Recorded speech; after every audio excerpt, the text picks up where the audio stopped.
candaannya para santri. Instagram aja dirapiin. Ternyata yang nggak rapi apanya? Yang berantakan? Sholatnya. Baju aja dirapiin gitu ya. Pakaian aja dirapiin. Ternyata yang nggak rapi bukan bajunya, tapi yang berantakan apanya? Sholatnya. Nah, sholat ini salah satu juga kita untuk apa? Untuk semakin dekat dengan Allah Subhanahu wa Ta'ala.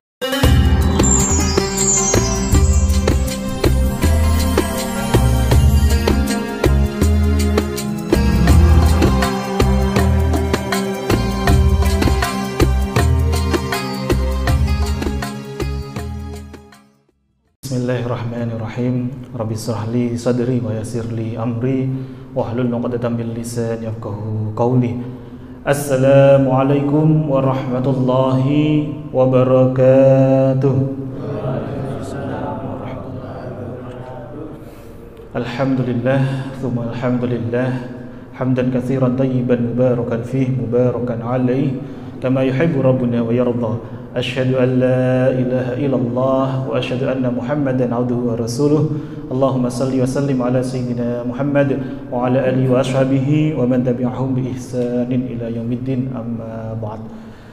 Alhamdulillah, yang saya hormati Bapak Heri selaku pimpinan dari KW Pratama Surakarta serta seluruh pengurus takmir Masjid An-Nur KW Pratama Surakarta serta seluruh hadirin jamaah yang hadir. Saya doakan semoga senantiasa Allah limpahkan kepada kita kesehatan, Allah limpahkan kepada kita semuanya kebahagiaan, dimudahkan, dilancarkan seluruh aktivitasnya, dilancarkan pekerjaannya, rumah tangganya semakin sakinah, mawaddah warahmah, anak-anaknya semakin solih-solihah. Mungkin ada detik ini saat ini masih diberikan ujian, mungkin ada yang kurang sehat finansialnya. Semoga Allah lapangkan rezeki kita. Dan yang paling utama, Allah semakin hujamkan, lapangkan hati kita untuk merasakan khusyuk nikmat beribadah kepadanya. Amin, Allahumma amin, insyaallah. Alhamdulillah, tsumma alhamdulillah. Tiada pujian yang pantas untuk kita hadirkan kecuali hanya untuk Allah Subhanahu wa Ta'ala. Maka sungguh-sungguh detik ini, saat ini Allah masih hadirkan kita merasakan nikmat bisa hadir dalam halakoh-halakoh majelis ilmu, dalam taman-taman surga. Ini adalah bagian dari nikmat Allah Subhanahu wa Ta'ala. Maka kita bersyukur sungguh-sungguh sehingga dengan syukur ini akan menambah nikmat demi nikmat kepada kita. Alhamdulillahirabbil alamin, insyaallah. Salawat salam senantiasa pula kita dawamkan, kita lazimkan kepada baginda Nabi Muhammad sallallahu alaihi wasallam, sang uswatun hasanah, sayyidul mursalin, yang insyaallah saya doakan kita semua yang hadir di sini kelak nanti mendapatkan syafaat dari Rasulullah, bisa berkumpul di surganya Allah bertetangga dengan Rasulullah. Amin, Allahumma amin, insyaallah. Alhamdulillah. Tema kita kali ini adalah tentang hakikat rezeki. Tapi sebelum itu, mari sungguh-sungguh kita berdoa bersama-sama. Semoga Allah hadirkan hudannya, Allah hadirkan rahmatnya, sehingga kita mudah menerima ilmu yang akan kita pelajari, dan mudah pula kita nanti mengamalkan dalam kehidupan kita sehari-hari. Bismillahirrahmanirrahim. Allahumma inna nas'aluka ilman nafi'an. Ya Allah, hadirkanlah kepada kami ilmu yang bermanfaat ya Rabb. Wa rizqan thayyiban, rezeki yang baik-baik, rezeki yang sungguh-sungguh dengan kedatangan cara yang terbaik, dan kami bisa amanah menggunakannya di jalan penuh kebaikan. Wa amalan mutaqabbalan, dan jadikanlah kami hadir di sini menjadi salah satu amal ibadah yang Kau terima ya Rabb, yang Kau kirimkan malaikat-malaikat pencatat amal solih untuk kami ya Rabb, sehingga meringankan siksa nanti kami maupun menambah berat amal solih kami nanti saat di hari persidangan ya Rabb. Amin amin ya rabbal alamin. Allahumma a'inna ala dzikrika wa syukrika wa husni ibadatik. Amin amin ya rabbal alamin. Alhamdulillah. Bapak Ibu yang dirahmati Allah, yang disayang Allah, ya.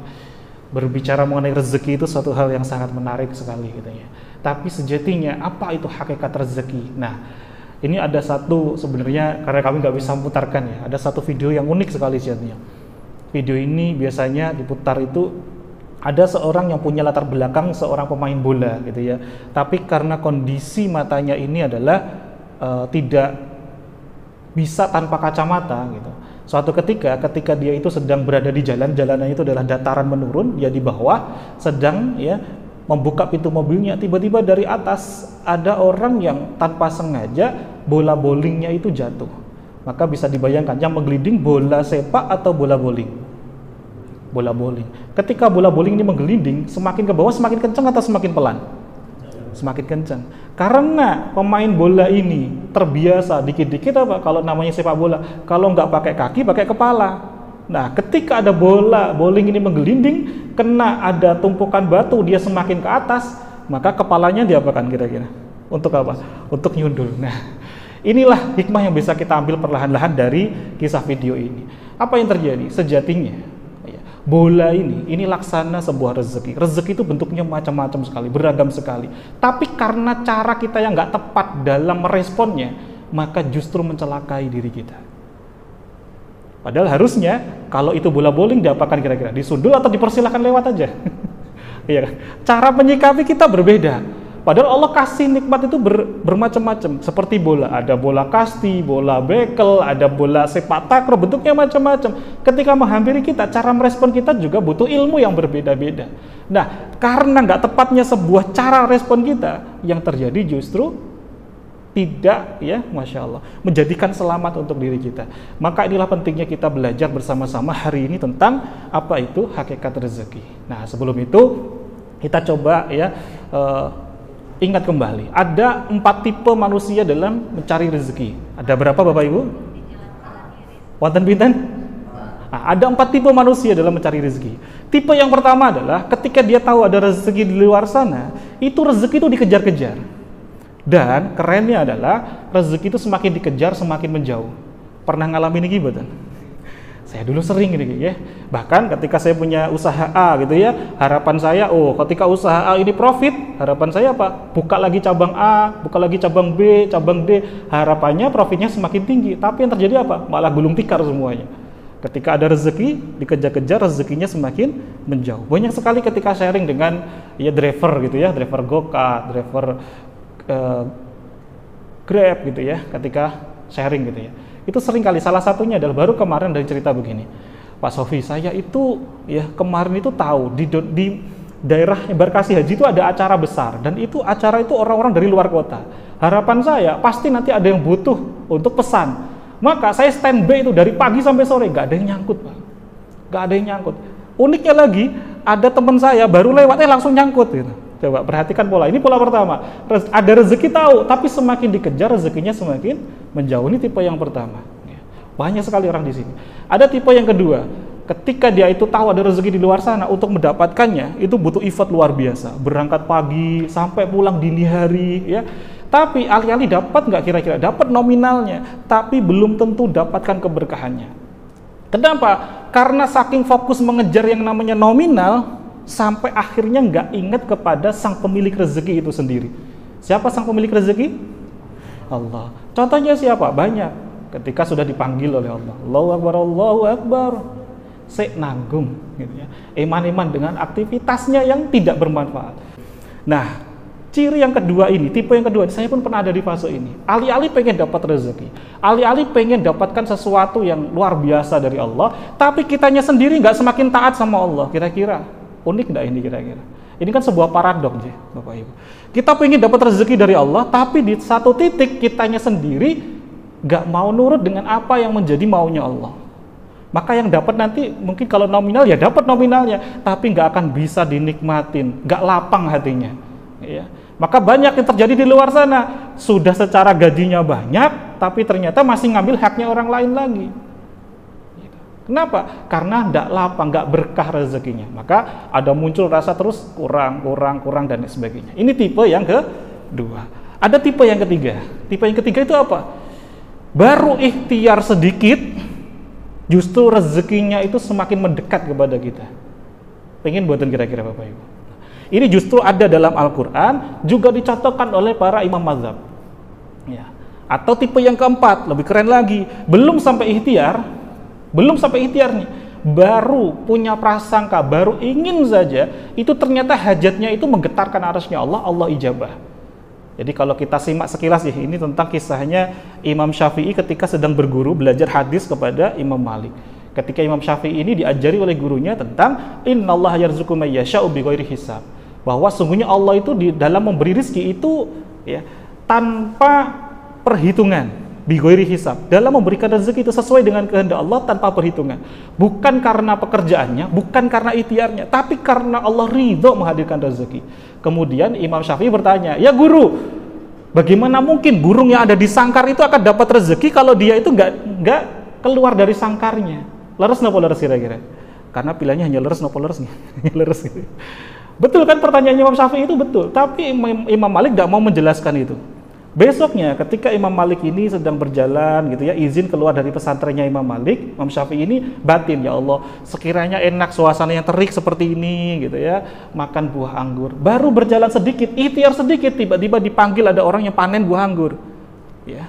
Wahai fulan, sini bantuin ngangkatin nih anggur sedang panen. Perhatikan bolanya. Ini tidak perlu nanem. Karena anggur itu rata-rata berapa tahun? 2 tahunan baru bisa panen, itu pun pakai booster kalau yang tahu tani ya, ada obatnya. Jadi nggak harus nunggu 2 tahun, nggak harus nunggu ngasih pupuk dan sebagainya. Cukup ngapain tadi ikhtiar sedikitnya? Bantuin panen, dapat nggak anggurnya? Dapat. Saking senangnya Imam Syafi'i, dibawa pulanglah ke pesantren, ini anggurnya ini. Kemudian diketoklah pintu gurunya.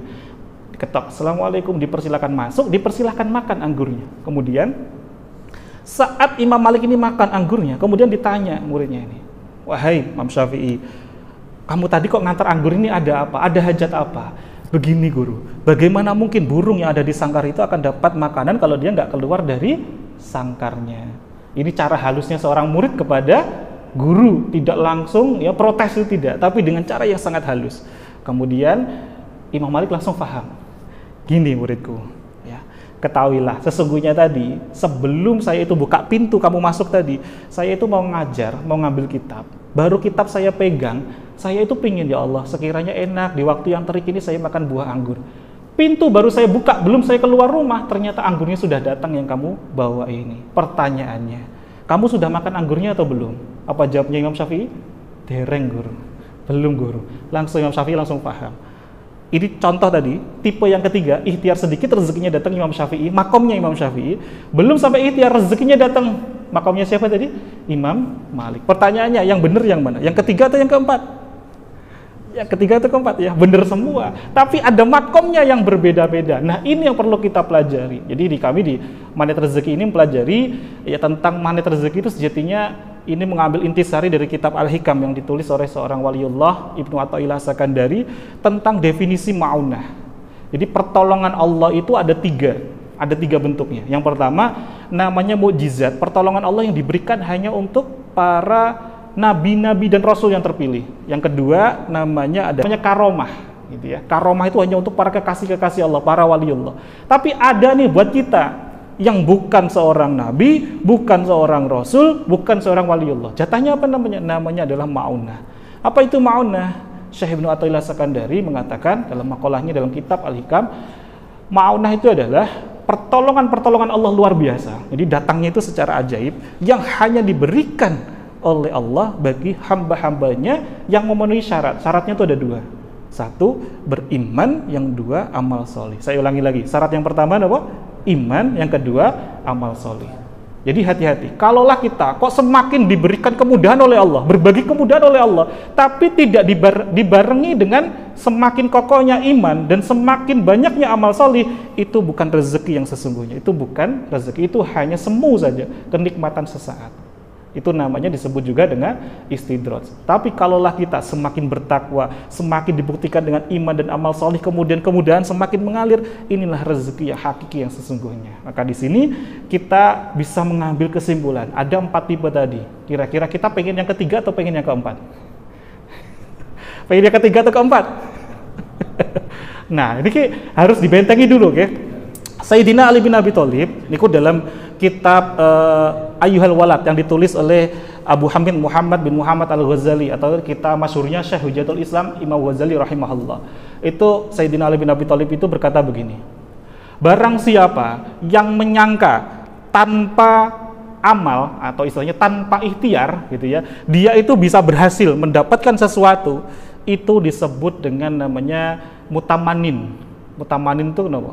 Orang yang berangan-angan di siang bolong, kayak orang mimpi di siang bolong. Tanpa ikhtiar, dia kok pengen berhasil dapat sesuatu. Ini wong napa? Ngimpi gitu maksudnya Sayyidina Ali bin Abi Thalib. Dilanjutkan lagi, barang siapa yang ia itu menyangka Dia itu bisa berhasil hanya karena ikhtiarnya saja. Itu disebut dengan namanya mustaghnin. Apa itu mustaghnin? Orang yang sudah nggak butuh lagi sama Allah. Jadi dia itu sudah memberhalakan ikhtiarnya. Lah saya bisa berhasil nih karena kerja keras saya. Tidak melibatkan ada adilnya Allah. Ini hati-hati. Ini termasuk sudah, kalau di kitab Sulam Taufik itu sudah masuk menyekutukan Allah. Dengan apa? Ikhtiar kita itu seakan-akan lebih daripada ya kehendaknya Allah Subhanahu wa taala. Nah, ini perlu kita bentengi dulu. Artinya, ya, ikhtiar itu sebenarnya bukanlah syarat untuk menghadirkan Allah ridho, tapi itu adalah cara kita untuk memantaskan diri di hadapan Allah agar Allah itu ridho. Sekuat apapun ikhtiar, kalau Allah nggak ridho, datang nggak rezekinya kira-kira? Enggak. Artinya tetap ikhtiar nggak? Tetap, tapi ikhtiar itu bukan sebagai syarat hadirnya rezeki, tapi memantaskan diri di hadapan Allah Subhanahu wa ta'ala. Nah, sebelumnya mohon izin kalau saya nanti bilang satu, bilang apa? Satu gitu ya, pegang pundak samping kanan sambil didorong gitu ya. Assalamualaikum gitu ya. Yang semangat, yang kencang. Coba. Satu. Assalamualaikum. Kira kencang. Satu. Assalamualaikum. Kalau saya nanti bilang dua, pegang dadanya ucapkan alhamdulillah. Coba. Dua. Alhamdulillah. Kalau saya bilang tiga, gantian ya. Biasanya pembalasan itu lebih kejam gitu. Pegang pundak samping kiri ucapkan Waalaikumsalam warahmatullahi wabarakatuh. Coba. Tiga. Waalaikumsalam warahmatullahi wabarakatuh. Oke. Ngapunten nggih, tadi yang sudah terlelap les itu sampai harus kebangun ya karena dipegang ya, ngapunten. Masyaallah deh. Untuk memahami hakikat rezeki ini kita bisa belajar dari ya Masya Allah tanda-tanda yang Allah hadirkan kepada kita. Tanda-tanda itu kalau dalam bahasa Arab artinya ayat gitu ya. Kita bisa melihat dari ayat-ayat yang Allah hadirkan lewat sekitar kita. Contoh, Bapak Ibu yang dirahmati Allah, pernah enggak kita itu menjumpai ada hewan yang hewan ini seringkali hadir di dinding rumah kita gitu ya. Punya ekor bisa putus nih loh. Napa niku namanya? Cicak gitu. Lagunya Cicak waktu kecil masih ingat ya? Napa niku lagu nih? Cicak-cicak di dinding diam-diam merayap. Datang seekor nyamuk, lalu ditangkap. Pertanyaan saya, dari lagu ini apa yang bisa kita ambil hikmah? Apakah cicak yang berhasil itu karena dia yang mendatangkan rezekinya atau ada faktor X yang mendatangkan rezekinya? Kalau kita di posisi cicak aja ngapunten, kita akan apa? Mudah protes sama Allah. Ya Allah, saya ini nggak punya sayap. Lah makanan saya punya sayap. Kalau semakin dikejar makanan yang punya sayap ini, kira-kira semakin dapat nggak? Enggak, semakin dikejar nyamuk terbang ya nggak dapat. Tapi tugasnya cicak apa? Dia harus tahu di mana lahan basahnya untuk menjemput rezeki. Lahan basahnya di mana? Di lampu yang terang, di cahaya yang terang. Jadi tugasnya tinggal apa tadi? Diam-diam merayap. Bukan, effort untuk banting tulang luar biasa sejatinya bukan. Cukup tahu di mana Allah kasih lahan basahnya untuk menjemput rezeki. Tugas dia tinggal ngapain tadi? Tinggal hap. Ini tipe yang ketiga, ini sejatinya Allah yang mendatangkan rezekinya gitu. Ya, Allah yang mendatangkan. Ya, diam-diam merayap, datang seekor nyamuk. Nah, siapa yang mendatangkan? Allah yang menjamin rezeki. Dan sifat datangnya rezeki itu sebuah jaminan. Dalam Quran surah Hud ayat 6 itu Allah Subhanahu wa taala berfirman, "Wa ma min dabbatin fil ardi illa 'alallahi rizquha." Tidak ada satupun makhluk yang bernyawa yang tidak dijamin oleh Allah rezekinya. Artinya semut saja yang berjalan di rumah kita, di kantor kita, itu dijamin enggak sama Allah rezekinya? Dijamin. Apalagi kita manusia yang masih diberikan usia. Artinya rezeki itu sebuah kepastian datang kepada kita. Tapi seringkali kita hanya memaknai rezeki itu hanya yang nominal saja. Padahal rezeki itu sesuatu hal yang banyak sekali, berlimpah sekali kepada kita. Nah, nanti kita bedah bersama-sama di hakikat rezeki ini. Tapi yang pertama, dari sini kita bisa mengambil hikmah. Hakikat rezeki itu adalah Allah yang mendatangkan atau karena ikhtiar kita?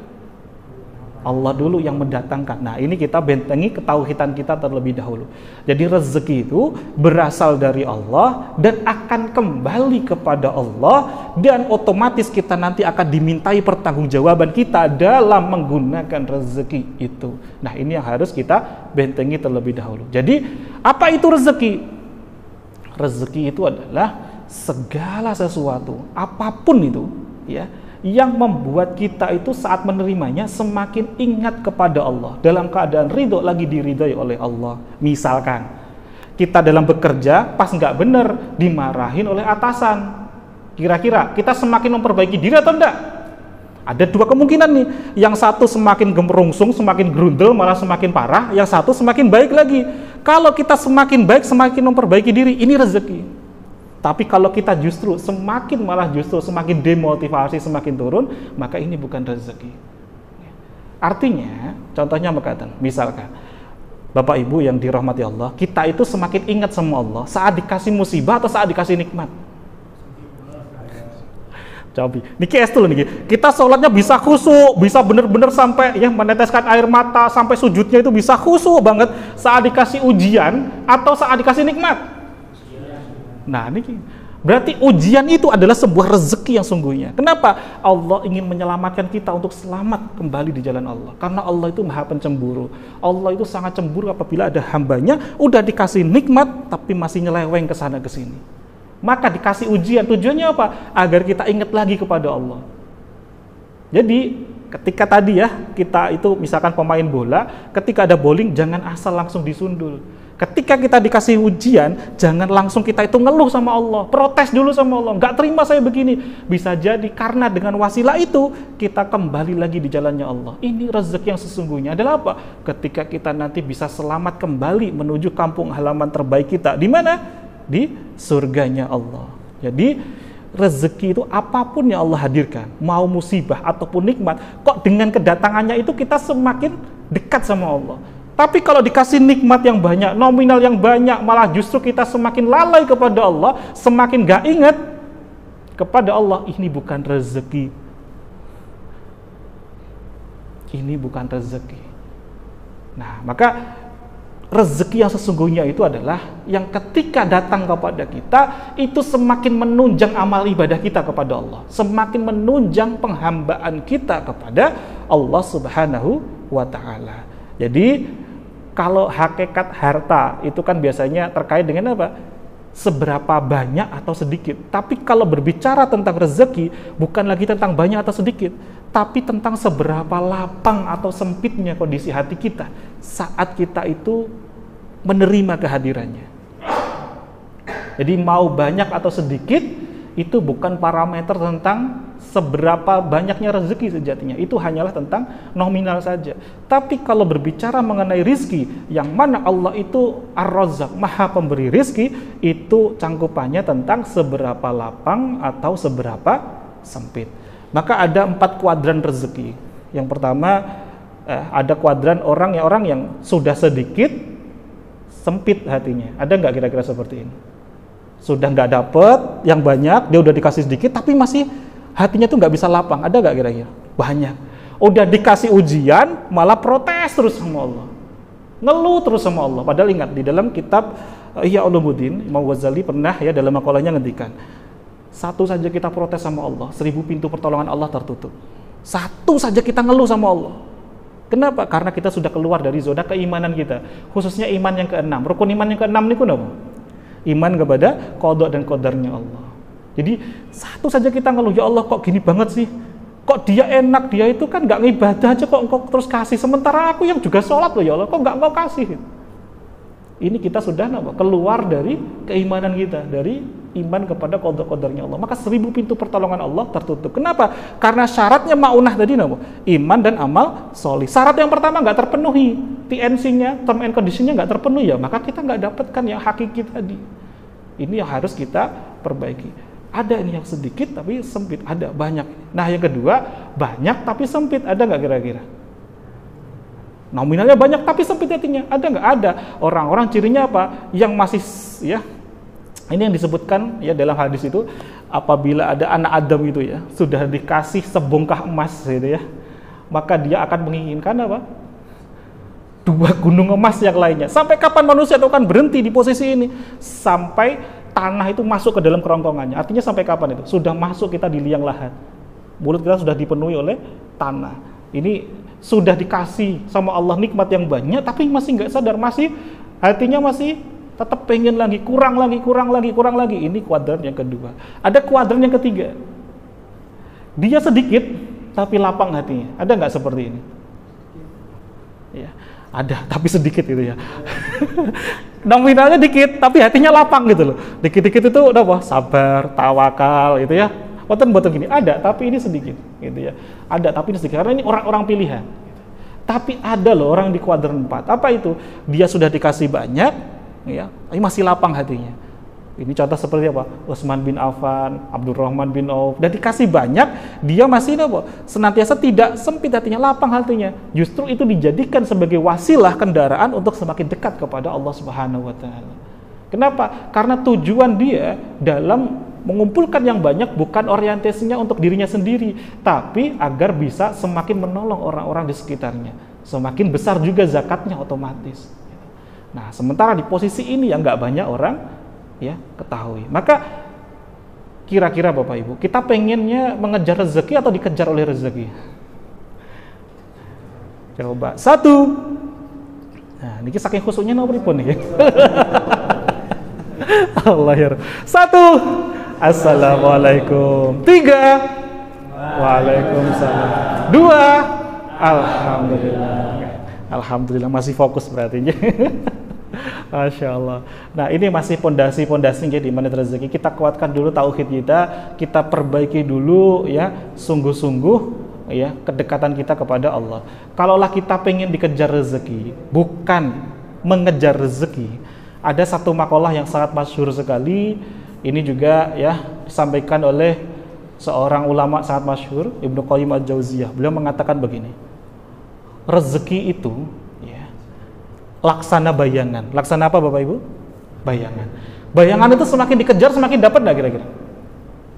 Bayangan itu semakin dikejar semakin dapat nggak? Nggak dapat. Kalaupun tak dapat berarti ada cahaya semu di sekitarnya. Seakan-akan wah kita sudah dapat nih bayangannya gitu kan? Karena bayangan itu semakin dikejar semakin berlari, betul kan? Nah, pertanyaannya, bagaimana agar bayangan itu mau mengejar kita? Maka kita ubah pola kita, bukan lagi mengejar-ngejar bayangannya, tapi mulailah fokus untuk mendekat kepada sumber cahayanya. Siapa sumber dari segala ya nikmat, sumber dari segala ciptaan itu siapa? Allah, bersumber dari zat yang sama, yakni Allah Subhanahu wa taala. Karena kalimah la ilaha illallah itu selain tiada ilah selain Allah, itu juga sebagian ulama mengartikan, menafsirkan bahwa sesungguhnya segala sesuatu itu enggak ada, yang ada hanyalah Allah. Maka semuanya itu bersumber dari satu titik, yakni bersumber dari Allah Subhanahu wa taala. Maka kalau kita sudah mengubah fokus kita, bukan lagi ngejar bayangan, tapi kita malah berlari mendekat kepada sumber cahaya, kira-kira bayangannya akan ngejar kita enggak? Bayangannya akan ngejar kita enggak, betul? Akan mengejar kita. Jadi kalau kita juga pengen dikejar-kejar oleh rezeki, maka fokuslah pula untuk senantiasa memperbaiki hubungan kita kepada Allah. Maka banyak sekali biasanya di reel Instagram itu ya, candaannya para santri itu. Instagram aja dirapiin, ternyata yang nggak rapi apanya? Yang berantakan sholatnya. Baju aja dirapiin gitu ya, pakaian aja dirapiin, ternyata yang nggak rapi bukan bajunya, tapi yang berantakan apanya? Sholatnya. Nah, sholat ini salah satu juga kita untuk apa? Untuk semakin dekat dengan Allah Subhanahu wa taala. Semakin kita mendekat. Kalau saya dulu belajar kuliah itu ada matematika hisab ru'yah gitu ya. Kita belajar ada istilah namanya kulminasi. Titik kulminasi itu adalah titik di mana kita itu tepat di bawah matahari. Maka bayangan itu akan menyatu dengan kita. Bayangan sudah nggak ada kalau sudah tepat titiknya kita di tepat matahari itu di atas kita. Nggak ada namanya bayangan. Kita mau ngitung arah yang namanya arah kiblat itu nggak bisa karena matahari sudah tepat di atas kita. Nggak ada bayangan lagi sebagai alat untuk bantu. Sama dengan rezeki. Ketika kita sudah benar-benar merasakan nikmatnya kita dekat dengan Allah, rezeki itu akan terus nempel sama kita. Kita sudah bilang ya Allah cukup, ya Allah cukup, ya Allah. Terus Allah akan limpahkan terus mengalir kepada kita semuanya. Maka rezeki itu ya laksana cermin sejatinya buat diri kita. Cermin itu sifatnya gimana? Selalu mengikuti kita. Maka di dalam Al-Quran itu disebutkan فَمَنْ يَعْمَلْ مِثْقَالَ ذَرَّةٍ خَيْرًا يَرَهُ وَمَنْ يَعْمَلْ مِثْقَالَ ذَرَّةٍ شَرًّا يَرَهُ. Jadi kalau kita itu yang kita pancarkan adalah yang baik-baik, khairan yara, maka Allah datangkan apa? Yang baik-baik atau yang nggak baik? Yang baik-baik. Dari kita mulai ketemu kelas customer, ketemu teman kerja, kita senyum saja. Yang Allah dekatkan kepada kita yang baik atau yang nggak baik kira-kira? Kita senyum dibalas senyum nggak kira-kira Bapak Ibu? Sama dengan rezeki. Kalaulah rezeki ini adalah makhluk-makhluknya Allah, ciptaannya Allah, sudah pasti rezeki ini akan mendekat kepada yang baik-baik. Ya. Innallaha jamilun yuhibbul jamal. Allah itu maha indah, menyukai keindahan. Sama rezeki pun akan menyukai yang baik-baik. Tapi sebaliknya, kalau yang kita pancarkan justru hal-hal yang tidak baik, Mulai dari apa? Berangkat kerja aja sudah kemerungsung, gitu ya, sudah ngeluh, protes dan lain sebagainya. Maka yang nggak baik-baiklah yang akan mendekat kepada kita. Syarrayyarah. Ini sebuah sunatullah kepada kita. Maka rezeki itu laksana cermin sejatinya dari diri kita. Seberapa kita semakin lapang hati kita, seberapa kita semakin dekat kepada Allah Subhanahu wa taala. Sebagai penutup, saya mengutip sebuah hadis qudsi bahwasanya Allah Subhanahu wa taala berfirman. Kalau hadis qudsi itu hadis yang derajatnya tinggi sekali. Jadi dari Allah Subhanahu wa taala, ya. Allah Subhanahu wa taala berfirman, "Wahai manusia, aku punya kehendak dan kau punya keinginan. Tidak berlaku kecuali apa yang aku kehendaki." Aku ini maksudnya aku Allah, gitu ya. Jika kamu tidak berserah kepada apa yang aku kehendaki, maka aku akan jadikan kau penat dan letih dengan sebab apa-apa yang kamu ingini. Sedangkan tidak berlaku melainkan apa yang aku kehendaki. Nah, apa kira-kira yang bisa kita ambil hikmah dari? Allah itu punya kehendak, kita punya keinginan. Tidak akan terjadi apa-apa yang kita ingini kecuali apa-apa yang Allah kehendaki. Jika kita fokus terus dengan apa yang menjadi ingin kita, tidak mau mengikuti apa yang menjadi kewajiban kita kepada Allah, kehendaknya Allah, maka sepanjang hidup kita akan diberikan oleh Allah merasaan apa? Penat dan letih. Kok gini terus ya hidup itu? Kok kayak gak ada ujungnya ya? Tapi jika kita mau memenuhi apa yang menjadi kehendaknya Allah dulu, maka Allah akan penuhi apa-apa yang menjadi ingin kita. Maka rezeki akan semakin dekat kepada kita. Rezekinya yang mau mendekat kepada kita. Bukan lagi selama ini kita yang mengejarnya, tapi rezeki yang semakin mendekati kita. Wallahu a'lam bishawab. Bismillahirrahmanirrahim. Assalamualaikum warahmatullahi wabarakatuh. Bagi teman-teman yang belum subscribe dan baru saja menemukan channel ini, silahkan subscribe. Insya Allah Anda akan mendapatkan materi-materi yang terbaik dari channel ini.